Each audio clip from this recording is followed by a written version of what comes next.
All right, so let's look at an interesting property, a relationship between boiling point and molecular weight for hydrides. That means compounds that contain one element and hydrogen, for carbon, silicon, germanium, and tin. So let me bring the periodic table over here. Here's carbon, silicon, germanium, and tin. All right, so we're going to look at the boiling point for those. Let me see if I can get a little bit.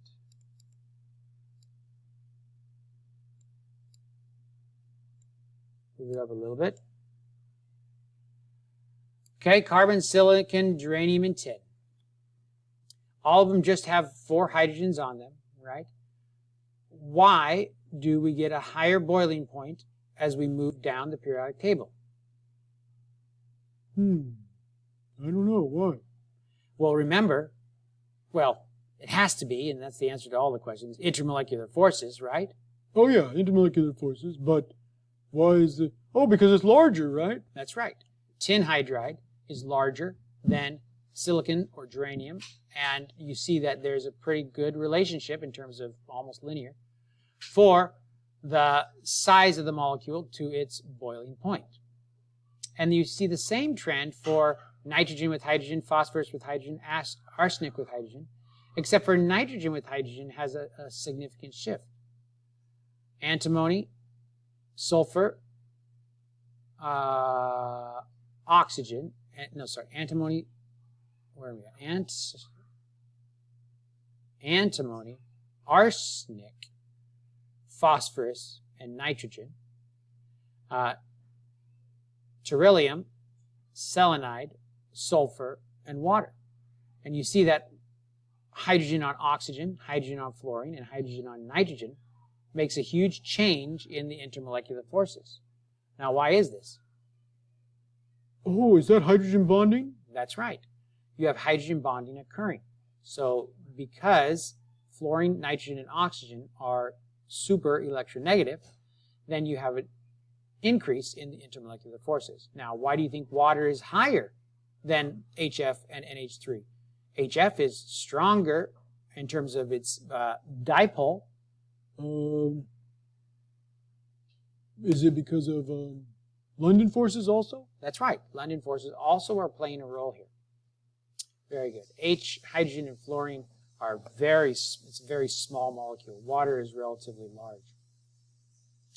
Okay, good. Interesting trend there. All right, so which of the following will affect the boiling point of a substance? It's molar mass, intermolecular attractions, the external pressure on the material. What's that mean, external pressure? Well, remember when we talked about boiling point of water? What's the boiling point of water? Oh, I remember. I have to ask something about being in the mountains or something? Yeah, you have to know what the pressure is, because the boiling point of a material depends on the pressure of the surroundings. So if you say, what's the normal boiling point of water? That's 100 degrees. That's right. But the boiling point statement can only be asked if we know what, or answered if we know what the pressure is. And that's what's being referred to here. Okay, so it's that one, but it's also, I think it's A, B, and C. I think it's all of these. Okay, very good. It is all of these.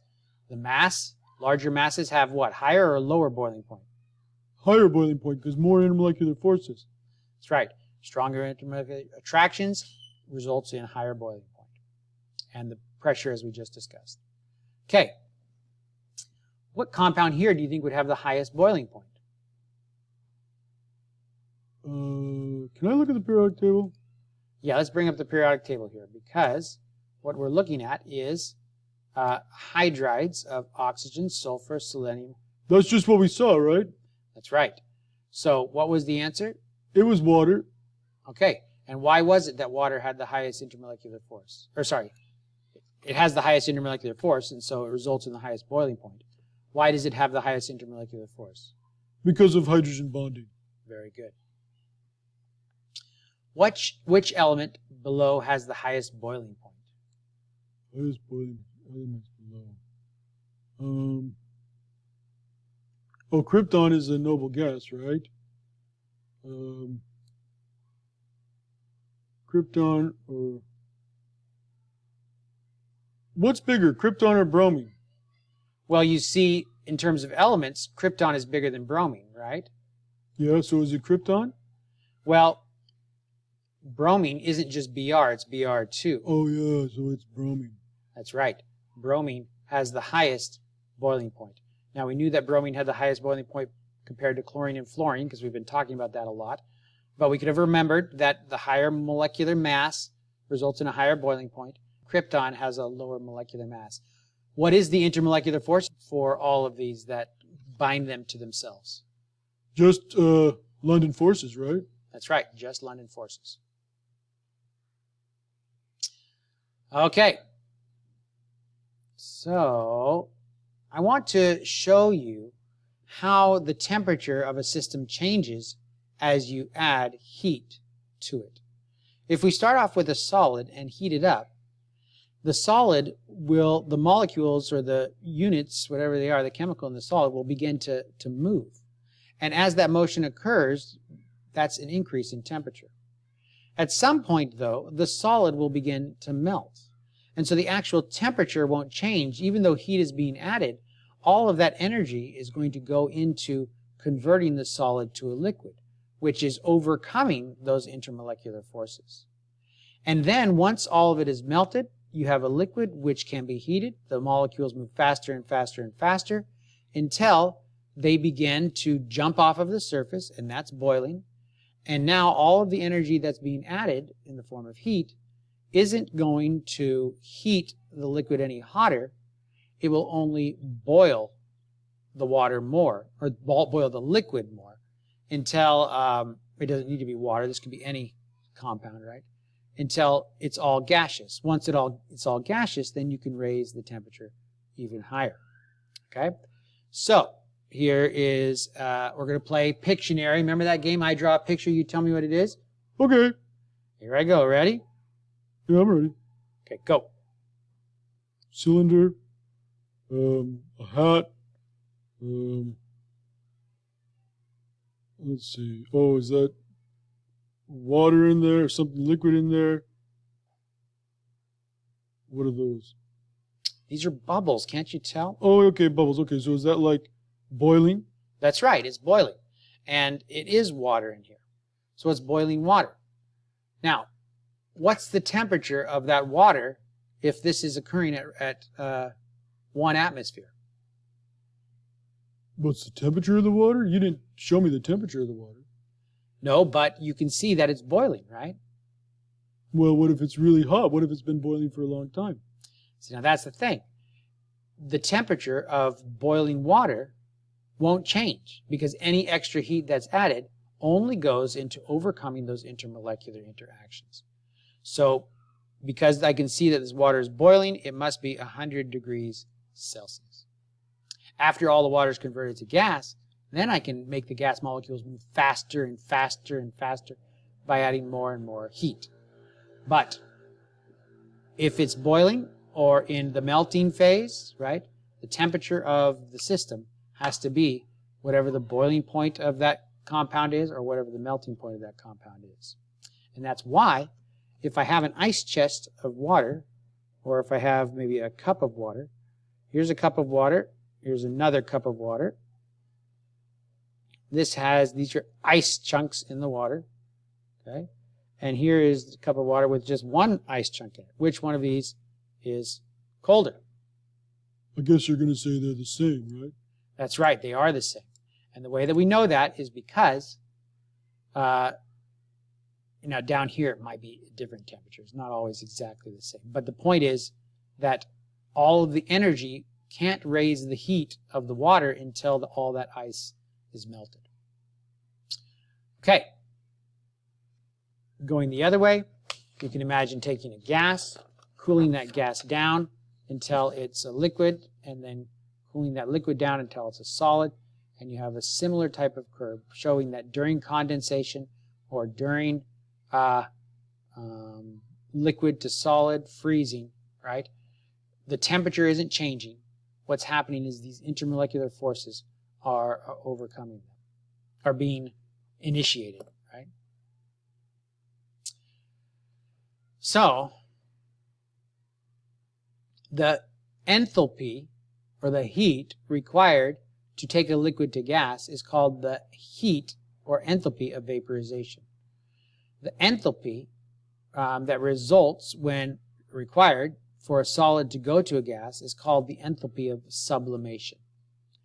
Enthalpy of fusion is the enthalpy required for that compound to melt, go from solid to liquid. So we have different energies, which we call the enthalpy or energy or heat of. Enthalpy can often be replaced with heat of. Either vaporization, sublimation, or fusion. All right? So, just a reminder, heat, solid, goes to melting, goes to melted liquid, heat to liquid, goes to boil, goes to gas. This is an endothermic process. For a solid to melt, it needs to absorb heat from the surroundings. For a gas to cool and condense into a liquid, it's exothermic. It is releasing energy when those new bonds are formed. And remember, when you form a bond, you release energy. Now, these aren't intramolecular bonds. They're intermolecular, and they're not really bonds. They're interactions. They're not that strong. But still, they're exothermic upon forming them. Heat energy is released. Okay, so endothermic phase change, you have to add heat. Energy entering the system, it's a positive delta H. Sublimation, greater than 0. Vaporization, greater than 0. Heat of fusion, greater than 0. Endothermic phase change must give off heat. Energy leaving the system, negative. Deposition, negative. Less than 0, less than 0. Freezing, less than 0. Isopropyl alcohol feels cold when you touch it because it has a blank heat of blank. It feels cold when you touch it. Well, it's because it's evaporating, and that evaporation process is endothermic. It's absorbing heat from its surroundings. So it has an endothermic heat of going from liquid to gas. That's vaporization. So A. Okay, very good. A, endothermic vaporization, heat of vaporization. How much heat in joules is required to convert 10 grams of ice at negative 10 degrees Celsius to water at 50 degrees Celsius? Oh, this was like we used to do these problems. That's right. We used to do problems like this. So we know how to do this. Things we need to take into account are the mass of the water, the specific heat of the water, or I'll just put S for now, specific heat of the water, the change in temperature of the water. And that will tell us how much heat energy is required for that process to occur, right? Yeah, that's right. So we got 10 grams. All right, 10 grams. What's the specific heat of water? 4.184. All right. But are we dealing with water here, or are we dealing with something else? It's water. Oh, but you mean it's ice? That's right, it's ice. Well, do we know the specific heat of ice? Oh, they gave it to us right there. It's okay. So water, liquid water, has a specific heat of 4.184, but ice is 2.108. Very good. So we have to put in here 2.108 because we're not heating water. We're heating 10 grams of ice. So it's 10.108 joules per gram degree Kelvin. And so the change in temperature in Kelvin? Negative 10 to 50 degrees Celsius? Well, it doesn't go from negative 10 to 50 as ice. It goes from negative 10 to 0 as ice, because at 0, that's when the water actually begins to melt. So we only have 10 degrees Kelvin that we change from, we go from negative 10 to 0. Does that make sense? Kind of. After we get to the liquid, then we go 10 grams with a specific heat of 4.184, going from 0 to 50. Oh, I get it, okay. So you have two heats. The heat necessary to melt the ice. No. What is that? Yes, not the heat to melt the ice. This is the heat to heat the ice from negative 10 to 0. And this is the heat to heat the water from 0 to 50. But you brought up a very important point. You also need to have the energy necessary to melt the water included in here. So right now we have the energy to heat the ice, and this is the energy to heat the water after it's turned to water. But we need the enthalpy of fusion there, right, which is 6.01 kilojoules for every mole. 10 grams. How many moles is that? 18 grams for every 1 mole. So 10 divided by 18.